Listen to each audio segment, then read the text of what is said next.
Mabilis pa sa isang iglap na sa harapan na niya si Kiko.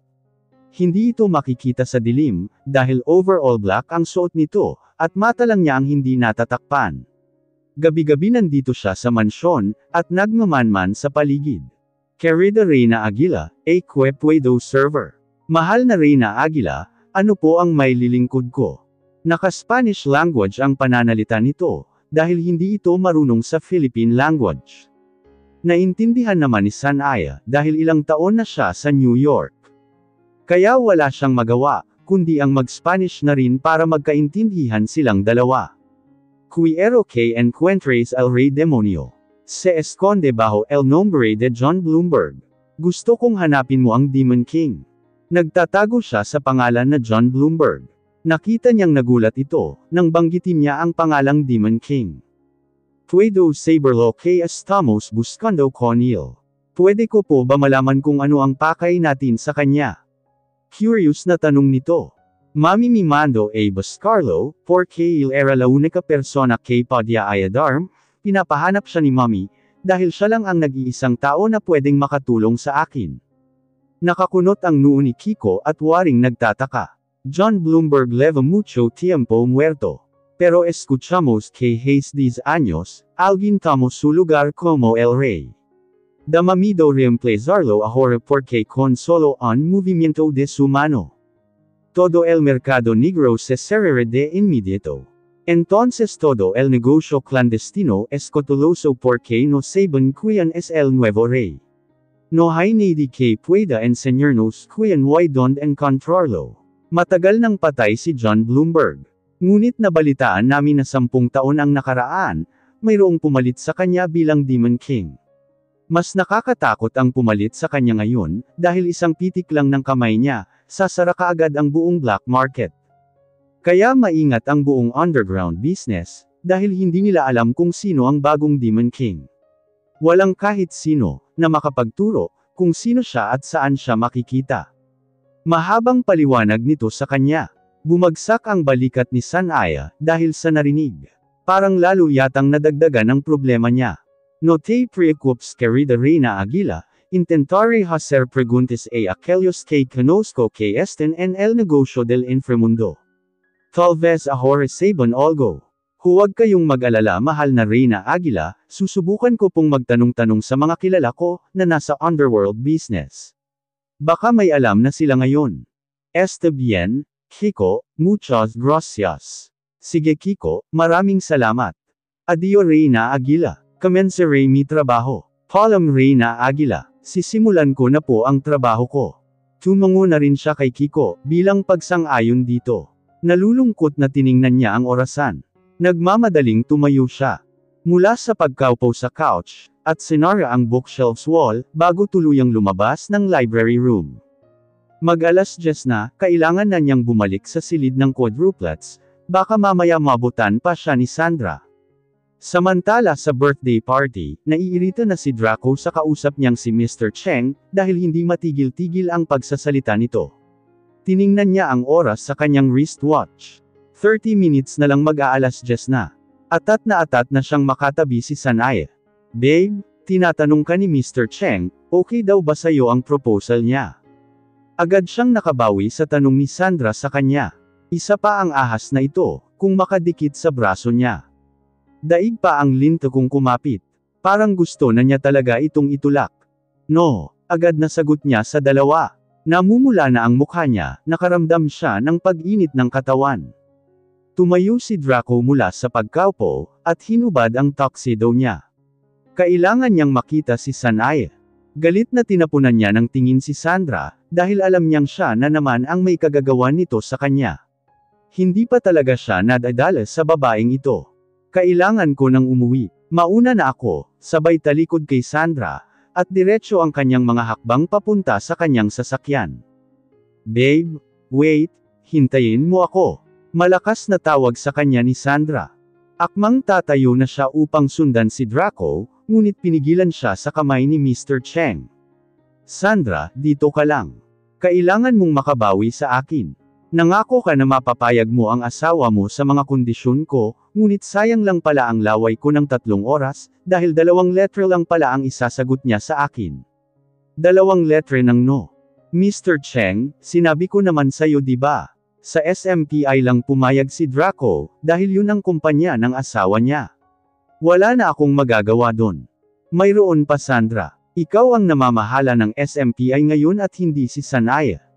Kailangan mo akong tulungan na mapasama ang mga produkto ko, sa produkto ng SMPI sa tuwing ischedule ang transportation ng Del Puego Airlines sa iba't ibang bansa. Mr. Cheng, mahirap yang pinapagawa mo. Nag-merge na ang SMPI at Del Puego Corporation. Hindi ako makapagdesisyon, at pumirma kung wala ang pahintulot ni Draco. Kailangan sa aming dalawa manggagaling ang desisyon. Tanga ka ba Sandra? Kaya ikaw ang inatasan ni King Alex na lumapit kay Draco, dahil alam niyang kayang mo gayahin si Sanaya. Isa pa, nakita mo na ba ang kwintas na pinahanap niya sa'yo? Paano ka maging Eagle Queen, kung 1 taon ka nang nakatira sa bahay ni Sanaya, hindi mo pa rin alam kung saan ang kwintas? Sinasabi mo lang yan, dahil hindi ikaw ang nasa katayuan ko. Kilala mo na ngayon ang ugali ni Draco diba? 1 taon na nga kaming magkatabi sa kama, hindi pa niya ako nilambing. Yun pa kaya ang kunin ang loob niya. Ayaw kong pagdudahan niya ako, kaya pinanatili ko pa ring shy type ako, kahit na parang gusto ko nang habaran siya. Isa ka talagang syunga Sandra, nakuha mo na nga lahat kay Sanaya, pati mukha niya, ngunit hindi mo pa rin magawang makuha ang puso ni Draco. Mahirap yan, baka isang araw, magugulat ka na lang, mamatay ka na nga, hindi mo pa siya matitikman. Ano ang ibig mong sabihin? Kilala ko si King Alex, kapag hindi ka niya napapakinabangan, siya na mismo ang tatapos sa'yo. Nagawa nga niyang ibasura ang babaeng pinakamamahal niya, ikaw pa kaya? Kaya mag-isip ka ng mabuti Sandra. Gamitin mo yang utak mo. Alamin mo kung nasaan ang kwintas, kung gusto mo pang magtagal. Hindi niya magagawa sa akin yun, anak niya ako matapang na sagot ni Sandra. Well, anak ka nga niya, pero ang tanong tunay ba? Tunay ka ba niyang anak? Hindi Sandra. At anytime kayang-kaya kanyang ibasura. Biglang nakaramdam ng takot si Sandra, sa mga narinig niya mula kay Mr. Cheng. Kailangan ko nang umuwi, maya-maya pa'y wika niya. Samahan mo muna ako ng 1 gabi, kailangan mong makabawi sa ginawa sa akin ng asawa mo. Nanggagalaiti sa galit si Sandra, at walang magawa, kundi ang pumayag sa kagustuhan ni Mr. Cheng. Habang nasa loob ng sasakyan, parang hindi na makayanan ni Draco, ang pag-init ng kanyang katawan. Nababaliw na siya sa kaiisip kay Sanaya. Gusto na niyang makasalo ito sa init na nararamdaman niya, init na siya sa oras na ito, at kailangan niya ang asawa para maibsan ang init na kanyang nararamdaman. Kainis ka talaga Sandra. Hindi niya alam na nilagyan pala ni Sandra ng gamot pampalibog ang iniinom niya kanina. Pinabilasan niya ang takbo ng sasakyan. Habang nagmamaneho, biglang tumunog ang kanyang cellphone. Pinindot niya ang button, at nagkonekta sa kanyang sasakyan, niloudspeak niya ito, dahil tinatamad siyang kunin ang kanyang cellphone. Boss, masamang balita, kunot ang noo niya na tiningnan ang kanyang cellphone, dahil masamang balita kaagad ang bungad sa kanya. Troy, sabihin mo na kung anong klaseng masamang balita yan. Mainit ang ulo ko ngayon. Sigaw niya sa alalay niya, na isang boss din ng Rockets Underground Organization. Boss ngayon lang, sinabi sa akin ng tauhan ko na may isang top assassin daw, na ang pangalan Kiko yata yun, basta boss, nagtatanong siya kung sino si Demon King. Sinabi ko naman diba? Kapag may nagtatanong sabihin niyo hindi niyo alam. Ayokong malaman ng asawa ko ang lihim ko. Sigaw niya sa mga ito. Akmang papatayin na niya ang kanyang cellphone, nang matigilan siya sa sinabi nito. Yun na nga boss ang problema, dahil asawa mo ang nag-utos kung sino si Demon King. Hinahanap ka niya. Muntik pang mabangga ang sasakyan ni Draco, dahil sa narinig. Pakiramdam niya natanggal lahat ng init sa kanyang katawan, dahil sa takot sa asawa. Oo siya si Demon King, ang kinakatakutan ng lahat, ngunit bilang Demon King takot din siya sa kanyang Demon Queen, at yun ay ang kanyang asawa na si Sanaya. Siya ang kahinaan nito, at natatakot siya oras na malaman nito ang matagal na niyang sikreto. Bigla siyang nakaramdam ng takot, na umuwi ng mansyon. Natakot siya sa maaring gawin ng Demon Queen niya sa kanya. Draco POV. Mahigit 1 oras ang nakalipas, nakarating na rin ako sa bahay. Past midnight na pala, Kahit kinakabahan, malaki pa rin ang mga hakbang ko na umakyat sa itaas. Dumiretso ako sa guest room, ngunit agad akong nadismaya nang hindi ko mahanap ang gustong makita ng aking mga mata. Ipinihit ko ang doorknob sa silid ng mga quadruplets, at sumilip sa loob. Pumasok ako nang mahagip kaagad ng aking mga mata, ang balingkinita na katawan ng aking asawa na nakahiga sa couch. Dahan-dahan akong lumapit sa kanya, at maingat siyang binuhat papasok sa guest room. Kanina pa kasi ako nagpipigil, nadadaig ako ng aking kagustuhan na maangkin si Sanaya. Maingat ko siyang inilapag sa kama. Mainit ko siyang hinalikan sa kanyang mga labi. Hindi tumigil ang mga labi ko sa paghalik sa kanya. Hanggang sa maramdaman ko na naglambutin ang mga kamay niya sa batok ko, at masuyong na rin niyang ginantihan ang bawat halik ko. Ang init na aking nararamdaman kanina, ay lalong nadagdagan ng siya na mismo ang kusang naghubad ng aking mga saplot sa katawan. Bawat hagod ng kanyang mga kamay sa aking likuran, at pagsabunot sa aking buhok, naramdaman kong kahit siya ay nanabik na rin na malambing ako. Kapwa kami hinihingal pareho, habang sumasabay sa musika ng aming mga katawan. Pareho naming tinuklas ang iba't ibang disenyo ng aming pagmamahalan, hanggang sa pareho na kaming bumagsak sa kama, dahil sa sobrang pagod. Niyakap ko siya, habang nakadantay ang ulo niya sa mga bisig ko. Nakita ko siyang nahulog sa malalim na pag-iisip. Ayaw kong magtanong, natakot ako na baka tungkol sa Demon King ang iniisip niya. Babe, narinig kong tawag niya sa akin. Yes, sweetheart. Malambing kong sagot sa kanya, habang sinisiil ng mainit na halik ang kanyang labi. Plano ko sanang pumunta sa ere, kaya lang hindi ko alam kung paano. Sabi ni Mommy isang tao lang ang makakatulong sa akin, at yun ay si John Bloomberg. John Bloomberg. Nagtataka kong tanong, dahil kilalang kilala ko ang taong ito. Yes babe. Nabasa ko sa diary ni Mommy, na kailangan ko daw hanapin ang Demon King, kung gusto kong kalabanan si Alex Montenegro. Alex Montenegro. Teka, bakit parang ama ni Sandra ang kapangalan? Nalilitong tanong ko sa sarili. Bakit babe kilala mo si Alex Montenegro? Narinig kong tanong niya. Isang tao lang ang kilala kong Alex Montenegro babe. Siya ang ama ni Sandra. Isa pa, paano naman siya magiging matindi mong kaaway sa ere, parang ordinaryong negosyante lang naman siya. May himig pagtataka ang sagot sa kanya. Ewan ko babe, ngunit sabi ni Mommy mahirap daw siya kalabanan, dahil isa siyang Eagle King. At isang tao lang ang pwedeng lumaban sa kanya. Si Demon King. Kailangang may papalit na Eagle King sa kanya. Para hindi tuluyang malamon ng kasamaan ang loob ng ere. Isa pa nag-alala na rin ako para sa mga anak natin. Ayokong mangyari sa kanila ang nangyari sa akin. Nakita ko ang lungkot sa mata ng aking asawa. Ako ang lalaban sa kanya babe, hindi mo na kailangan pang hanapin si Demon King. Don't worry, hindi ko hahayaan na magpatuloy ang kanyang kasamaan, malambing kong sagot, habang hinahawi ang ilang strands ng kanyang buhok, na nakatikip sa kanyang pisngi. Pero babe, malaki ang maitutulong ni Demon King sa atin, upang magtagumpay tayo sa ating mga plano. Gusto kong gawan mo ng paraan, kung paano makausap sina lolo at lola, na hindi nalalaman ni Sandra. Kailangan nating mahatid ang mga anak natin sa kanilang mansyon, habang wala ako.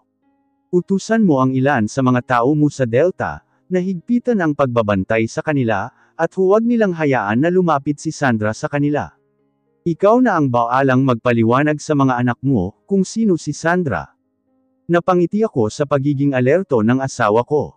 Oh, ano naman ang nginingiti-ngiti mo dyan, seryoso ako babe. Nakakainis ka naman agad akong sumeryoso nang makita ang inis sa kanyang mukha. Oo na, your wish is my command, Reyna Aguila. Bukas na bukas din gagawan ko ng paraan, para hindi mahalata ni Sandra na pinabakasyon ko ang mga bata. Kung pwede lang sana ipadukot ang babaeng yan, para wala ng problema Kumukulo ang dugo ko sa kanya. Yan ang huwag mong gawin, dahil sa oras na malaman niya ang plano natin, mabilis din yun makarating kay Alex. Delikado ang mga anak natin, baka yun ang gagawin niyang painlaban sa ating dalawa. Alam niyang ang mga bata ang kahinaan natin. Sige na magbihis ka na, baka mamaya mahuli pa tayo ni Sandra, masisira pa ang plano. Hayaan mo siya. Gusto ko pang may akap ka babe, nagmamaktol kong wika sabay yakap ng mahigpit sa kanya. Draco, huwag naman pasaway please. Sabay kaming dalawa ni Sanae, na napabalikwas ng bangon, nang marinig ang malakas na katok sa pintuan. Babe, andyan ka ba? Boses yun ni Sandra. Mabilis kaming nagbihis. Napansin ni Sanae na nawawala ang kanyang panloob, ngunit agad siyang natigilan nang makitang hawak-hawak ko na pala ito, at pinipilit na isuot. Babe, ano ko yang hawak mo? Ito yung ano mo oh. Sabay kalabit sa binti ko, at mabilis na inagaw ang panloob niya. Hindi ko alam na ano niya pala niya ang sinusuot ko, parehas lang kasi ang kulay sa ano ko. Ina na Sandra yan, kainis. Sa tanang buhay ko ngayon ko lang naranasan na magtatago, kapag gusto kong lambingin ang asawa ko. Pagpipigil ni Draco sa sarili. Tiisin mo na lang muna babe. Sa ngayon kailangan muna nating gawin ito, para sa mga anak natin. Mereng, akin na nga yung susi. Sino ba ang tao dito, bakit nakalock ang pinto, hindi naman ito nilalock ah. Nakita mo bang pumasok si Sir Draco mo dito sa guest room? Wala kasi siya sa kwarto namin. Hindi po ma'am isa pa tulog na po kaming lahat. Hindi namin alam kung dumating na nga siya, sagot ng katulong na halata pa sa boses ang antok. Sabay kaming nagkatinginan ni Sanaya, nang marinig ang pag-uusap ng katulong, at ni Sandra sa labas ng pinto. Draco dali, magtago ka sa ilalim ng kama, baka mahuli tayong dalawa, pabulong na wika ni Sanaya. Napamura ako sa aking sarili. Hindi ko alam kung matatawa ba ako, o magagalit sa sitwasyon namin ngayon ng asawa ko. Magtatago ako sa sarili kong bahay. Babe, sige na andyan na binubuksan na nila ang doorknob please, nakita ko ang parang iiyak na utos sa akin ni Sanaya. Kung gugustuhin ko, isang pitik lang ng kamay ko, bukas tapos na si Sandra. Hindi ko alam bakit umabot kami ng asawa ko sa ganito. Babe please, para sa mga anak natin, pagsusumamo ni Sanaya. Parang iwan naman akong sumunod sa asawa ko. Sa sobrang pagmamadali ko na makapasok ang malaking katawan ko, sa ilalim ng kama, nontog pa ang ulo ko. Parang gusto kong magwala sa sobrang sakit ng noo ko, na bumanggas sa paa ng kama. Habang nakadapa ako sa ilalim ng kama, kinapa ko ang aking noo, at hindi nga ako nagkamali, tinubuan nga ako ng sungay dahil sa bukol sa noo ko. Walang hiya ka talaga Sandra, idadagdag ko talaga ito sa sisingilan ko seong babae ka. Hindi ko mapigilan ang hindi magmura, habang nakadapa sa ilalim ng kama. Arian, anong ginagawa mo dito? Katulong ka lang, tapos ang lakas ng loob mong dito matulog sa guest room. Narinig kong bungad ni Sandra sa asawa ko nang makapasok na ito. Parang gusto ko siyang ihagi sa labas ng bintana, sa mga pinagsasabi niya kay Sanaya.